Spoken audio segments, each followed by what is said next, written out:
Most people go through life knowing more about their phones than about themselves. They can tell you the battery life, the storage capacity, and every minor setting, yet they struggle to understand their own emotions, reactions, or desires. Have you ever wondered why the same problems keep repeating in your life? Why do you keep falling for the wrong people? Why do you keep getting overlooked at work? Why do you always feel restless, unsatisfied, or out of control? You wake up one day and realize you are stuck in a job you hate, but you don't even know what career would make you happy. You fight with your partner, but deep down, you're unsure if you want to leave, or if you're just afraid of being alone. You watch other people succeed, and you feel something inside. Is it jealousy, regret, or just the realization that you don't even know what success means to you? The brutal truth? If you don't understand yourself, you don't control your life. You react instead of deciding. You drift instead of directing. You get caught in cycles of frustration, heartbreak, and failure, not because the world is against you, but because you don't truly understand what drives you, what limits you, or what you even want. The Stoics understood this centuries ago. Marcus Aurelius, Epictetus, and Seneca all taught that the key to power lies within the mind, not in external possessions, status, or relationships. If you do not master yourself, you will always be controlled by emotions, by circumstances, or worse, by people who understand you better than you understand yourself. This article will reveal 12 Stoic principles to help you break free from emotional chains, understand your patterns, and take full control of your life. Because self-awareness is not just a concept, it is the foundation of wisdom, strength, and true freedom. Comment below, I choose self-awareness. Like, share, and subscribe to Victory Stoic to continue your journey toward mastering your mind and your life. Now, let's begin. Because if you don't take the time to understand yourself, someone else will, and they will use it to control you. Number 1, observe your thoughts. Your mind is both your greatest weapon and your greatest enemy. Most people go through life assuming that their thoughts are absolute truth. They never stop to question them. They never ask, why do I think this way? Or where did this belief come from? Instead, they react, they assume, and they follow patterns they don't even realize they have. And that's why they stay stuck. Think about it. You get criticized at work, and immediately your mind starts spiraling. I'm not good enough. I always mess up. I'll never succeed. But stop and ask yourself, who put those thoughts there? Are they even true? You fight with your partner, and suddenly, your brain tells you, they don't love me, they're going to leave, I should leave first. But is that logic or just fear speaking? You see someone richer, more successful, and happier than you, and instantly your mind whispers, I'll never have that. Life is unfair. Some people are just lucky. But is that truth, or is that an excuse? Marcus Aurelius once said, you have power over your mind, not outside events. Realize this, and you will find strength. Yet most people do the opposite. They give complete control of their lives to their unexamined thoughts. They let one moment of failure define their entire self-worth. They let one bad relationship convince them they are unlovable. They let one setback make them believe success is impossible. But here's the secret. Your thoughts are not facts. They are habits. If you want to understand yourself, start by observing your thoughts. Not controlling them, not changing them. Just watching.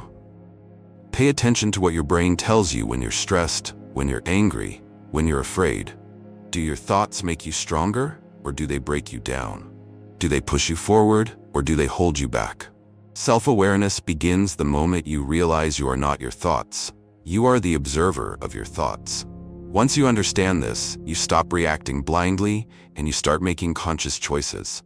And that is the first step to mastering yourself. Number 2, ask yourself, what do I want? Most people don't live their own lives. They live the lives that others expect of them. They chase goals that were never truly theirs. They make decisions based on what looks right, not what feels right. And then, years later, they wake up wondering why they feel empty, restless, or unfulfilled. The reason? They never stop to ask themselves, what do I want? Take Daniel, for example. He spent 10 years climbing the corporate ladder, working insane hours, sacrificing relationships, health, and personal happiness, all for the dream of becoming an executive. But whose dream was that? His? or the dream his parents, his professors, and society planted in him. One day, he got the promotion he had fought for, and instead of feeling victorious, he felt nothing. Because deep down, what he wanted was freedom, not status. He wanted the ability to travel, to create, and to live life on his terms. But he had spent years chasing a version of success that wasn't even his. Then there's Sophia. She always thought she wanted marriage, the picture-perfect wedding, the house, the family. But did she want marriage? Or did she want the validation that came with it? A life that would be socially acceptable? When she got engaged, she realized something terrifying. She didn't feel excited. She felt trapped. She had been pursuing a life that society told her she should want, but it wasn't what she wanted. She broke off the engagement, not because she didn't love her partner, but because she had finally asked herself the right question. And what about Jason? Jason thought he wanted financial freedom. He worked non-stop, obsessed over investments, and saved every penny. But the more he accumulated, the emptier he felt. Why? Because what he wanted wasn't money, it was security. And no amount of money could fill the deep-seated fear of instability he had carried since childhood. The Stoics warned us about this. If you don't know what you truly want, you will spend your life chasing things that mean nothing. Marcus Aurelius wrote, "People are frugal in guarding their personal property, but as soon as it comes to squandering time, they are most wasteful of the one thing in which it is right to be stingy." And the greatest waste of time? Pursuing a life that isn't yours. So ask yourself, do I want financial success, or do I just want to prove something? Do I want love, or do I just want someone to fill my loneliness? Do I want power, or do I just want to feel like I matter? The answers won't always be comfortable, but until you face them, you will never truly understand yourself. Number 3, face the truth about yourself. Most people spend their lives running from their reflection. They avoid their flaws, justify their bad habits, and blame circumstances instead of admitting their shortcomings. But true self-awareness begins when you stop lying to yourself. Take Michael, for example. He always struggled in relationships, constantly feeling like his partners didn't appreciate him. He told himself, women don't respect nice guys. He convinced himself that the world was unfair. But when his third relationship fell apart for the same reason, he finally asked himself, what if the problem isn't them? What if it's me? He realized that he was not a nice guy. He was insecure. He wasn't being kind out of generosity, but out of fear. Fear of rejection, fear of not being enough, fear of setting boundaries. And the moment he admitted this, he gained the power to change. Or consider Lisa.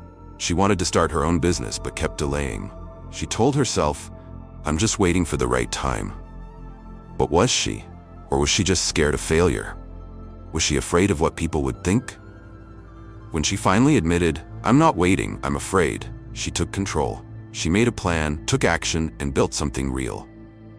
The Stoics believed that honest self-examination is the foundation of strength. Marcus Aurelius wrote, if someone can show me that what I think or do is not right, I will happily change, for I seek the truth. This is the mindset of a powerful person. The weak resist the truth. The strong embrace it. So stop making excuses. Stop blaming others. Stop running from what you know deep down. Ask yourself, what are my real flaws? Where am I failing? What truths about myself have I been avoiding? The answers may be uncomfortable, but they are the first step toward understanding yourself and transforming your life. Number 4, observe your emotional reactions. They are a mirror of your inner self. Most people think their emotions are caused by external events. Someone disrespects them and they get angry. Someone ignores them and they feel hurt. They experience failure and they feel worthless. But the truth is, no one can make you feel anything without your permission. Your emotions are not created by the outside world. They are a reflection of what is already inside you. Marcus Aurelius understood this well. He wrote, if you are distressed by anything external, the pain is not due to the thing itself, but to your estimate of it. And this you have the power to revoke at any moment. In other words, your emotions reveal more about you than about the world. Think about it. Why do some people stay calm under pressure while others explode? Why does one person handle rejection with grace while another spirals into self-doubt? It's not because of what happened. It's because of how they interpret it. based on their inner wounds. Let's take an example. Daniel and James both get criticized at work. Daniel shrugs it off, takes the feedback, and improves. James, on the other hand, feels personally attacked. He spends the rest of the day fuming, replaying the words over and over in his head. Why? Because deep down, James already doubts himself. The criticism didn't create his insecurity, it just exposed it. Or think about Sarah. She texts her boyfriend and he doesn't respond for hours. Immediately, her mind fills with panic. Is he losing interest? Is he seeing someone else? But why does she react this way? Because she has a deep-rooted fear of abandonment. His actions didn't create the fear. They just triggered what was already there. This is why observing your emotional reactions is the fastest way to understand yourself. Every time you feel a strong emotion, anger, jealousy, fear, pause. Don't react immediately. Instead, ask yourself, what is this really about? What belief is being triggered in me? Are you angry because someone disrespected you? Or because you secretly believe you're not worthy of respect? Are you jealous because someone else is succeeding? Or because you fear you'll never achieve your potential? Are you hurt because someone ignored you? Or because deep down, you already feel unseen? The answers will be uncomfortable. But this discomfort is the key to self-awareness. Because once you recognize where your emotions come from, you can begin to change them. The Stoics did not believe in suppressing emotions. They believed in understanding them. They knew that emotional reactions are not weaknesses, they are clues. If you follow these clues, they will lead you to the deepest truths about yourself. So starting today, watch your emotions. Observe them like a scientist studying a subject. When something triggers you, don't react. Reflect. Because once you truly understand why you feel the way you do, you stop being controlled by your emotions and you start controlling your life. Number 5. Keep a Stoic journal. Write your mind into clarity. The world is loud, chaotic, and filled with distractions. Every day, you are bombarded with thoughts, emotions, and experiences that pull you in different directions. Without reflection, these moments pass through you like a storm, leaving confusion, frustration, and unanswered questions in their wake. This is why writing is not just an exercise, but a weapon. Marcus Aurelius, the most powerful man in the Roman Empire, kept a personal journal, not to impress others, but to understand himself. He wrote about his weaknesses, his struggles, his doubts, and his attempts to live by Stoic principles. He was an emperor, yet he questioned himself daily. And if the most powerful man in the world needed this practice, what does that say about us? Keeping a Stoic journal does not mean writing about your day like a diary. It means documenting your mind. It means confronting your emotions, analyzing your thoughts, and holding yourself accountable. Think about it. How often do you let a bad mood ruin your day without questioning it? How often do you assume your worries are justified, your anger is righteous, and your sadness is inevitable, without actually examining them? A journal forces you to face your mind. Let's say you had a terrible day at work. You feel frustrated, unappreciated, and maybe even hopeless. Instead of drowning in the emotions, you write, "Why did today upset me? What expectation did I have that wasn't met? Is this something I can control?" Maybe you'll realize that your frustration wasn't really about your boss. It was about your fear of not being good enough. Maybe your stress wasn't about the workload. It was about your struggle with perfectionism. Or take relationships. You argue with your partner. You feel hurt, misunderstood, and maybe even betrayed. Instead of letting your emotions dictate your actions, you write, "What did I expect from them? Was it realistic? Did I communicate clearly? Is my reaction helping or hurting the relationship?" Journaling is the act of stepping outside yourself to observe your mind. It turns vague feelings into clear thoughts and clear thoughts into solutions. It is a conversation with yourself that forces honesty. Seneca wrote, "We suffer more in imagination than in reality." And what is writing, if not the act of turning imagination into something real? By putting your thoughts on paper, you take control of them. You become less reactive and more deliberate. You begin to see patterns, weaknesses, strengths, and most importantly, the path forward.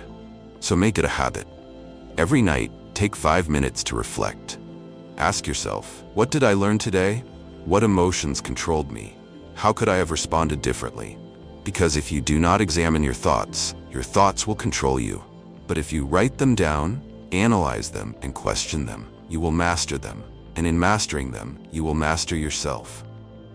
Number 6. Identify your core values.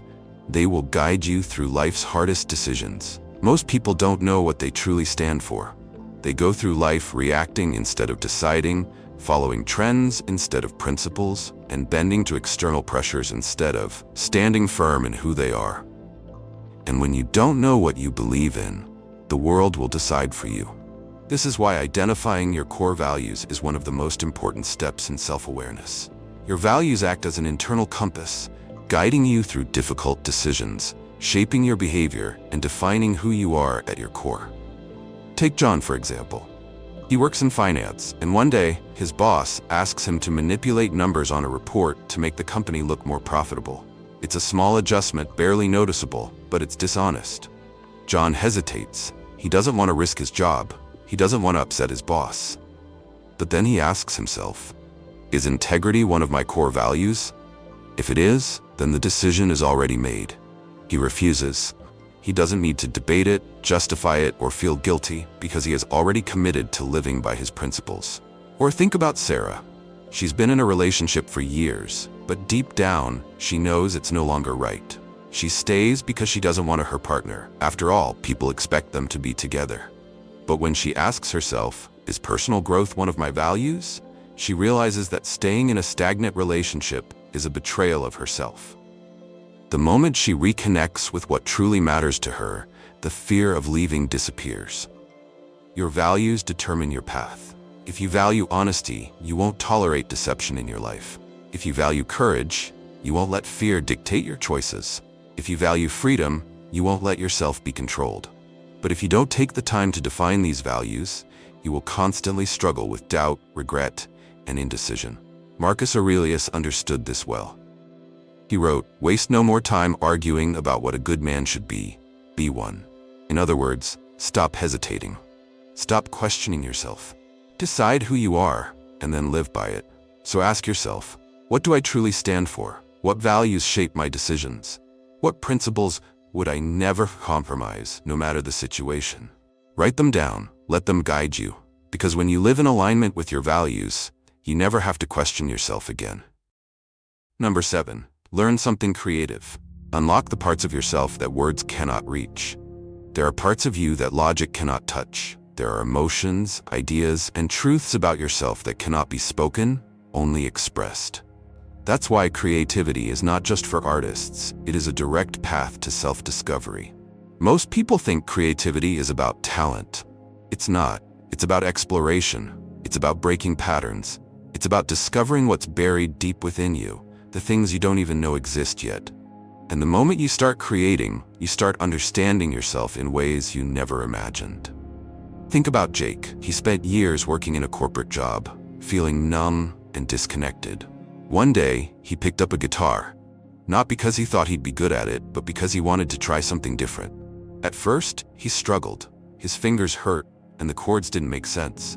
But as he kept playing, something incredible happened. He started feeling alive again. He wasn't just learning music, he was learning about himself. Or take Emily. She always thought of herself as a serious, logical person, someone who never had time for anything artistic. Then, on a whim, she tried painting. And for the first time in years, she felt free. She wasn't worried about being perfect. She wasn't overthinking. She was just expressing something deep inside her that words had never been able to capture. The Stoics believed in self-mastery. But self-mastery is not just about discipline. It's about knowing yourself at the deepest level. And creativity is one of the fastest ways to access those hidden parts of you. Marcus Aurelius, one of history's greatest Stoics, wrote, "Dig deep within yourself, for there's a fountain of goodness ever ready to flow." That fountain is creativity. So ask yourself, when was the last time you did something purely for the joy of it? When was the last time you explored a side of yourself without worrying about being good at it? Try writing, try drawing, try playing an instrument. Try anything that makes you feel something beyond routine, beyond words and expectations. Because when you engage in creativity, you are not just making art, you are uncovering who you are. Number 8. Pay attention to what truly makes you happy, not what society tells you. Should most people are chasing happiness that isn't even theirs. They buy things they don't need. They pursue careers they don't love. They get into relationships that look good on paper but feel empty in reality. And then they wonder why they still feel unfulfilled. Happiness isn't what society says it is. It isn't a high-paying job, a perfect family, or a picture-perfect vacation. True happiness is deeply personal. And if you don't take the time to discover what makes you happy, you will spend your life chasing a version of success that has nothing to do with you. Think about Alex. He spent years grinding in a high-stress corporate job because that's what success was supposed to look like. He had the car, the title, the salary. But when he stopped to think, he realized the happiest he had ever been was when he was teaching kids soccer on the weekends. Helping others and seeing them grow was what fulfilled him. But because society didn't label that as success, he had ignored it for years. Or take Rachel. She followed the life plan everyone expected. College, career, marriage. But something felt off. The moments when she truly felt at peace weren't during big milestones. They were the simple things. Reading late at night, quiet morning walks, and deep conversations with friends. Yet she had spent so long chasing things that looked like happiness from the outside that she forgot to ask herself, is this what makes me happy? The Stoics understood that happiness comes from within, not from external validation. Epictetus said, "Freedom is the only worthy goal in life. It is won by disregarding things that lie beyond our control." And what's beyond our control? The expectations of society, the opinions of others, and the false promises of consumerism. So stop and ask yourself, what moments in my life have brought me true joy? What activities make me lose track of time? What do I do because I love it, not because it looks good to others? Make a list. Observe your happiness like a scientist. And then, start making choices that align with what you love, not what you were told you should love. Because the moment you stop chasing society's definition of happiness, you will finally start living on your terms. Number 9. Have deep conversations. They reveal more about you than you think. Most people talk, but they don't communicate. They exchange pleasantries, discuss the weather, complain about work, or scroll through their phones while half listening. But when was the last time you had a conversation that mattered? A conversation that made you rethink your assumptions, uncover hidden emotions, or challenge your perspective on life? Deep conversations don't just help you understand others, they help you understand yourself. Because the way you react in a conversation reveals who you are. Think about David. He always thought of himself as an independent, confident man. But every time someone challenged his opinions, he got defensive. He felt attacked. It wasn't until he had a real conversation where he listened instead of just waiting to speak that he realized his defensiveness wasn't confidence at all. It was insecurity. He was afraid of being wrong because deep down he equated being wrong with being unworthy. That single realization changed the way he approached every interaction. Or take Anna. She always felt disconnected in relationships, like she was just going through the motions. Then, one night, she had a long, unfiltered conversation with an old friend. They spoke about regrets, fears, childhood wounds, the things people usually hide. And suddenly, she saw her walls. She realized she had been keeping people at a distance because deep down she was afraid of being truly seen.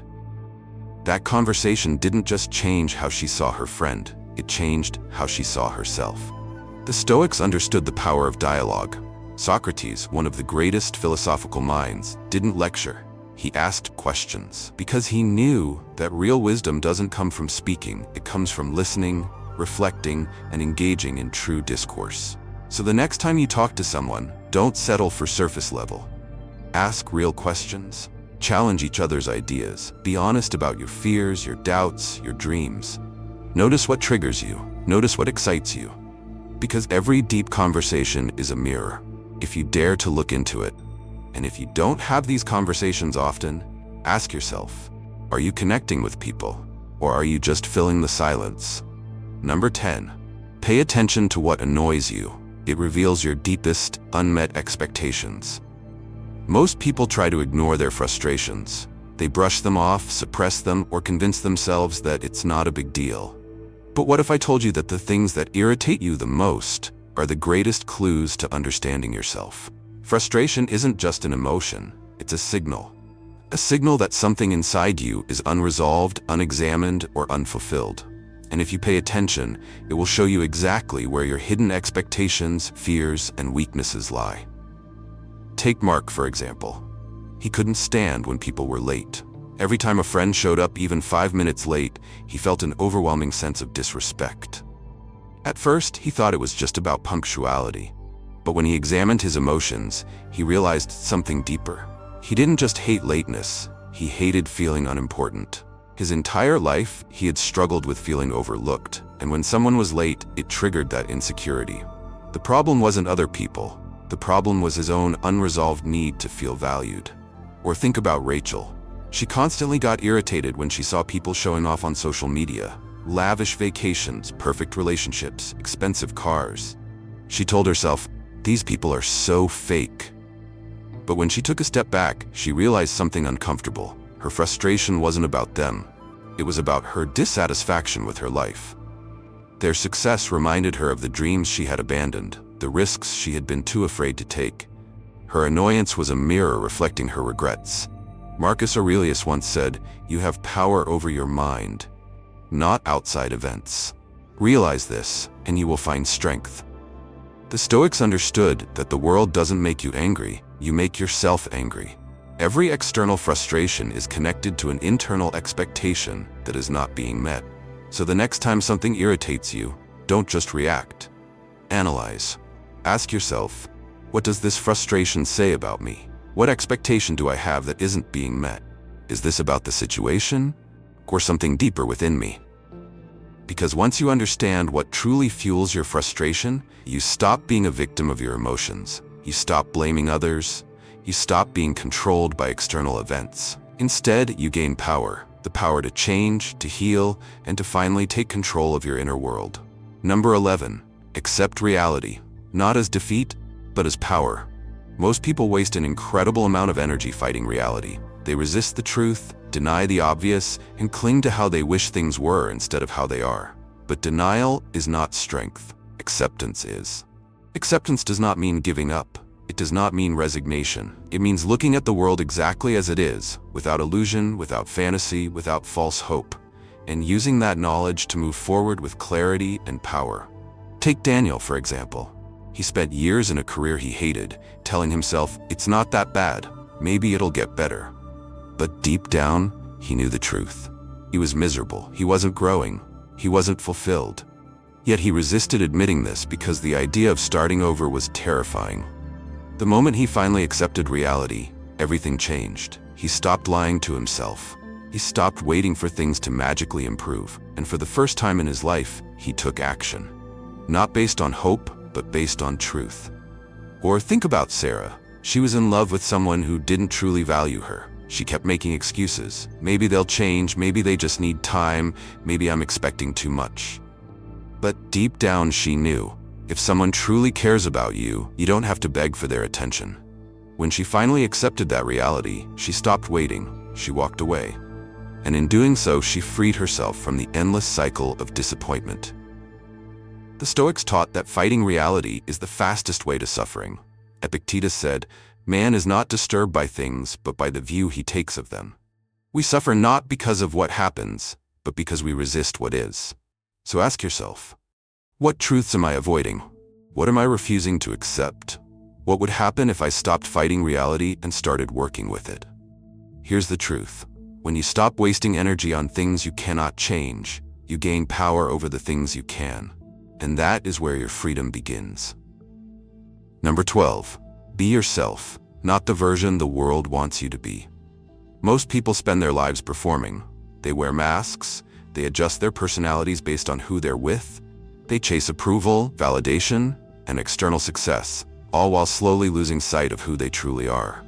But here's the truth. If you live for the world's expectations, you will die never having lived for yourself. Think about Jason. He was raised to believe that success meant becoming a doctor. His parents expected it, society respected it, so he followed the path laid out for him. He got the degree, he got the job. From the outside, he was the picture of success.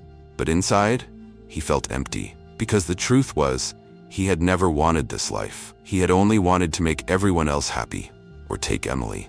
She always played the nice girl because that's what people liked. She avoided conflict. She agreed with opinions she didn't believe in. She molded herself into whatever version of her was easiest for others to accept. But one day, she realized, if I disappeared tomorrow, would anyone know the real me? And that was the moment she decided to stop being who the world wanted and start being who she truly was. The Stoics understood this deeply. Marcus Aurelius wrote, "Waste no more time arguing about what a good man should be. Be one." In other words, stop trying to fit into an image and start living by your principles. Ask yourself, am I making choices based on what I truly want or based on what others expect? Do I change my opinions just to fit in? Am I afraid of disappointing people more than I am afraid of betraying myself? Because here's the reality. No matter how much you try, you will never please everyone. And the more you try to, the more you lose yourself. So why not live a life that is fully, unapologetically yours? Be kind, be strong, be thoughtful, but most of all, be you. Because when you stop living for the world, that's when you truly start living.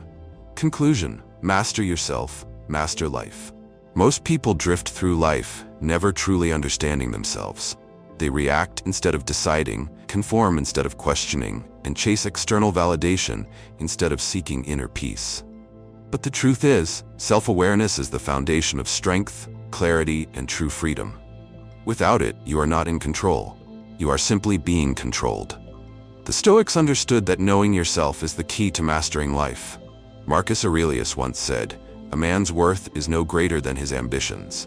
And what greater ambition could there be than to truly understand who you are, what drives you, and what holds you back? So take action. Observe yourself. Ask hard questions. Challenge your beliefs. Identify your values. Pay attention to your emotions. The more you understand yourself, the more you will control your reactions, decisions, and ultimately, your destiny. Comment below, "I choose self-awareness." Like, share, and subscribe to Victory Stoic for more insights on self-mastery and inner strength. Because if you don't take the time to understand yourself, someone else will shape your life for you. And that is the ultimate loss.